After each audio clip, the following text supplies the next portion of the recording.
Hi there, my name is Nick Wiedenhoff. I currently teach at a middle school in Worthington City Schools. It is 7th through 8th graders at my school, and here's my technology innovation plan. First off, my mission statement. In the 21st century, understanding and using technology is an integral part of the virtual every aspect of daily life. Worthington City Schools will prepare students for this future. Every classroom will be equipped in diverse technologies to support teaching and learning. Every teacher will be knowledgeable and skilled in the use of technologies in daily instruction. When integrated into instruction, technology will support new strategies for teaching and learning by addressing diverse learning styles, accommodating individual learning rates, encouraging cooperative learning, improving critical thinking skills, helping students accept responsibility for their learning, providing the means to communicate globally, and improving academic achievement in all areas. I think technology is very important as part of daily lives now, and it's important that we get it in the classroom to prepare students for their future. All the things listed there are all positives, how technology can help everyone. Topics that will be covered in this presentation: the mission statement you just heard, investigating, scoping, planning, prepping for implementation, rollout, practice, and evaluating and adjusting. So investigating, why implement the technology? First off, increase student engagement. Kids are all using technology nowadays. They've all grown up with it. They're used to it. They're more engaged with it than, say, a worksheet, a book. Developing 21st century skills, I think, is one of the big ones. Collaboration and teamwork, creativity and imagination, critical thinking, problem solving, all those things will be benefited by using technology. Differentiating the lessons. It's very easy to differentiate lessons for students, whether it's from the data that you can get quickly from some sort of assessment, formative assessment, whether it's through Google Forms, something along those lines, some sort of survey. You can differentiate easily and quickly. Digital assessment. I use Google Forms for assessment purposes. Just an easy way to get the information.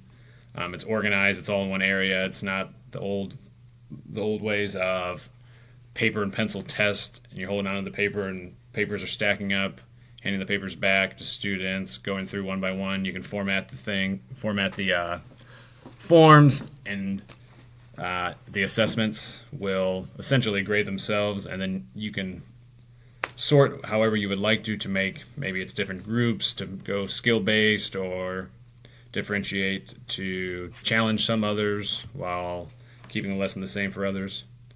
Digital citizenship, being able to handle, knowing how to operate, say, a computer, some sort of type of technology. Anytime, any place, teaching and learning. In my district, we actually just started a online school where students they'll take classes at the high school, for example, and then they will half their classes at the high school, half they can take online, whether it be at home or maybe they are working a job or something like that.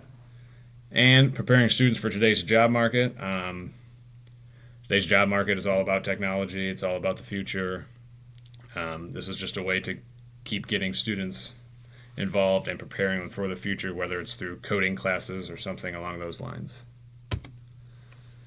Some challenges that we run into, obviously financial resources. Computers are not cheap. Technology is not cheap. We got to find a way to finance those. Updating the devices over time, whether it's always checking a software update or maybe just in general. Right now, we moved from just regular PC computers to Chromebooks. Right there is updating. Preparing teachers for the implementation. Teachers need to be prepared. Professional development. Some teachers also are used to the way they've been teaching for 20 years or so, so sometimes they might not be so keen to the idea of moving towards this technology. And then the community perception of the technology, whether it's the cost or if they believe their child or the children, students, don't need to be in front of a screen for that long. There's different perceptions out there about technology. So who are the stakeholders here? They are the students, staff members, teachers, administrators, parents, and the school community. The goals for this plan: create a 1-to-1 ratio environment at all grade levels. Right now, at the elementary level, they are 1-to-1 in my district. They're slowly progressing to 1-to-1 at the secondary levels, middle school and high school. We're not fully there. At my school, we have 15 Chromebooks in each classroom, but each class is typically in the 20 range, so we're not truly 1-to-1 yet. Offer professional development opportunities to support the staff. I think that's a big one. They need to be prepared and know how to implement the technology that they're going to have and how it's going to be successful for the students. And then make sure that we always are updating the technology as needed. I said that earlier. Whether it's through software updates, people are going to need to check that, or if eventually down the road, 10 years, the Chromebooks right now we have are just out of date, and we need to move in a different direction and start looking at some different technology options. So, professional readiness. Teachers will implement technology in their classrooms on a daily basis.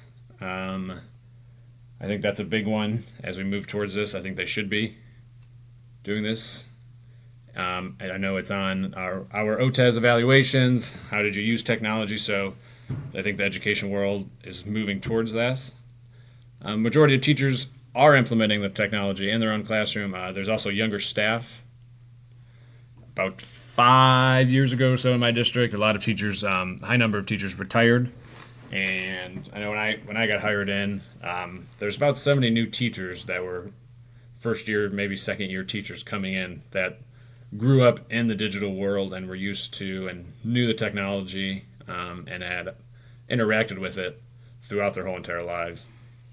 And I also believe that district needs one lead teacher for each grade level, as well as one lead teacher at each building. I think that's a big one. That way, each building can kind of report to that teacher and say what they thought. They can give them some quick feedback, and then during the meetings, they can talk, whether it's some sort of an in-service day or maybe just once a month. The technology committee meets and they kind of share where each grade level is at, where each building is at, and then we can kind of adjust the plan as needed and then really see how it's going. So planning.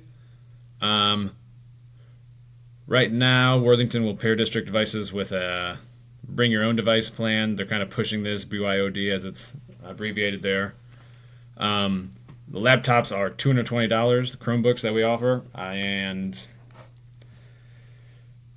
the district really wants to move towards the 1-to-1 ratio, and they're doing this through the bring your own device plan. So if parents of kids, if they already have their own laptops, majority of the students have a phone that they bring with them, all of that stuff. Purchase a Chromebook at a ratio across the district at one device for every 3 students. I think this is a good plan, good way to start. Eventually, as we keep moving forward, that will help us get to the 1-to-1 ratio instead of purchasing it all for the elementary levels. I think it's important that we continue to work with this so that way each grade level is having the opportunity to work with the technology, and it's not just the elementary schools. And establish a device lending library at each school. A lot of kids do not have computers, so I think we need to, and my plan here is offer the kids a way to take a computer home if they need it, as well as a 4G access point. Not every student has internet in their houses, so I think if we offer this, they can sign it out. There's a waiver form with it. It's a way that kids can continue to interact with the technology as well as stay up to date with their schoolwork. Here's my policy here. Just talking about the federal law, what is expected of them when they when they're using the devices. I know at my own school we do not allow pictures or videos to happen. There's been too many times where people have taken a picture, taken a video of something, posted on social media, and it portrays someone else in a negative way. So my school in the district has just decided that we're not going to take any videos, and there will be consequences with that. Federal law permits a search of the devices on school property with reasonable suspicion by administration. If they suspect something is going wrong, we will use that. But you can go ahead and you can see this policy here. Covers everything, covers the federal laws, all of that stuff. So my timeline for implementing this, in the spring of 2017, hold community meetings, and at the meetings discuss funding opportunities, whether it's through grants, whether it's through how many Chromebooks can we purchase at a time. And also during these meetings, we can also describe the plan, describe why we want to move towards this.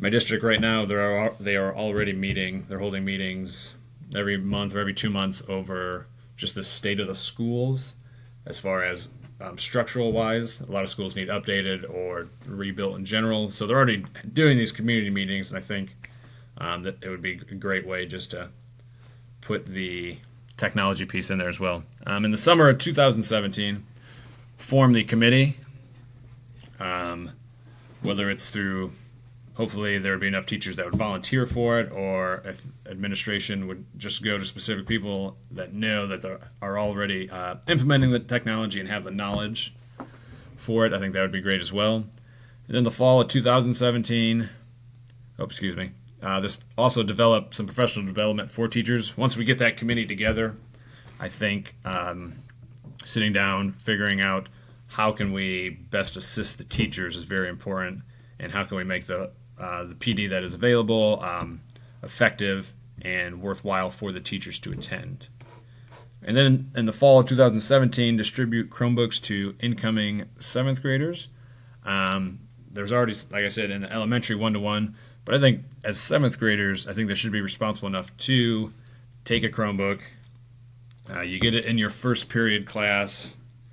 Then at the end of the day, we end with our homeroom classes, which is first period, and then they can plug them in or take them home, which I think would be a great idea. And it kind of builds the responsibility piece up there as well. Obviously, the parents and kids are going to be responsible for purchasing it, whether they purchase it all at once or a monthly payment, something along those lines, is work in progress. And during the school year, hold the professional developments for teachers throughout the year. This way, teachers are staying up to date, they're retaining the knowledge, they're using the resources that we provide them, and to help the students be as successful as possible. And then at the end of the school 2017-18 school year, just send a survey to the staff to gain feedback on the technology implementation. All staff, administration, teachers, just to get some feedback and see what they thought. Maybe there's things we can tweak for the next year. And I think if we continue going with this model every year, that will be in good shape. But I think at the end of the first year, the survey, get the feedback, just see what the staff really thinks about the technology plan.